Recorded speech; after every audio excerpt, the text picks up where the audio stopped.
What's going on, guys? Essential Gear here. So a bit of a shift in topics today. This isn't really a gear video. I'm going to be just giving you guys a quick tip on how you can protect yourself while driving. And that's really just to get a dash camera. And I really do think everybody should have one in their car. There's some pretty cheap options out there, so it's really not too cost prohibitive. You can find them under 50 bucks. Some of them are even like $20. And I'm not sure if it's just my area or not, but people are driving crazier by the day.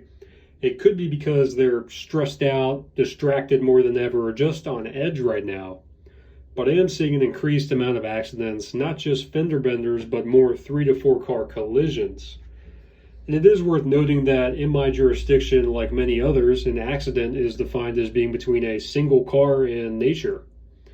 And a crash or collision technically involves 2 or more vehicles where fault is generally placed on 1 or more drivers.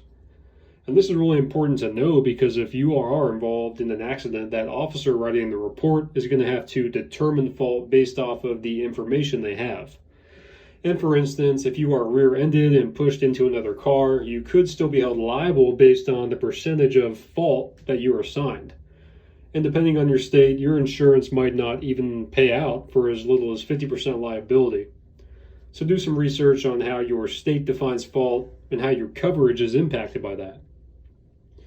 And having a way to prove the collision wasn't your fault can save you time and money that you could be allocating to other things. Now, with the price of fuel, food, rent, and really everything else going up, those with limited financial mobility are going to be finding opportunistic ways to make money. And a lot of people are going to be strained for resources more than ever in the months and years to come.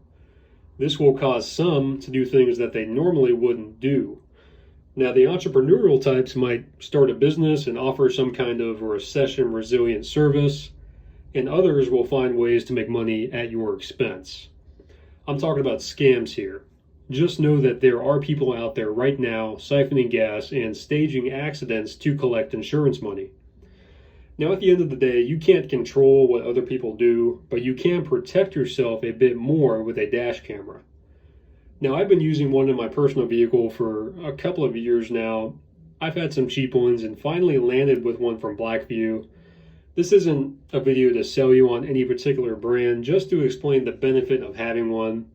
But I really do think you should have a forward and rear-facing camera. If there's any interest in seeing my setup, let me know in the comments below and I'll think about doing a video on it. So the road footage you're seeing here is from my personal truck, where I have had some pretty close calls. So the first guy, he was a pretty sneaky boy. He ran a red light and he was kind of hidden behind that turning lane there. And I probably would not have been held liable in this case, but the other 2 are questionable, because the collision would have happened while I was merging or turning. And it can be pretty hard to prove due regard sometimes or who failed to yield. So remember, insurance agencies are going to be determining fault based off of your admissions and the police report. That officer writing the report is going to be taking a bunch of factors like road conditions, placement of vehicles, driving history of those involved, and witness testimony into consideration when writing it. But do realize that most of these guys hate writing reports, especially accident reports, and depending on how busy they are, that report might not even get written until later in the day. Some things could get left out. So having concrete evidence in your favor is going to pay dividends, really, if any legal action is ever taken against you. So I just wanted to mention this because having to pay for damage on your car or a lawsuit, even worse, could put a lot of people under right now. So another good practice is to save suspicious videos and store them for future reference. And by suspicious, I just mean maybe a car was too close to you, you're wondering why they followed you all the way home, or maybe you had a close call like I did in these videos, and you just want to have them ready just in case that person comes back a year or maybe even 2 years down the road and says, "Hey man, you hit me." And I'm going to say, is that your final answer? Alright guys, that's it for now. I really do think this type of fraud is going to be going up in the next few months, so stay safe out there. Essential Gear out.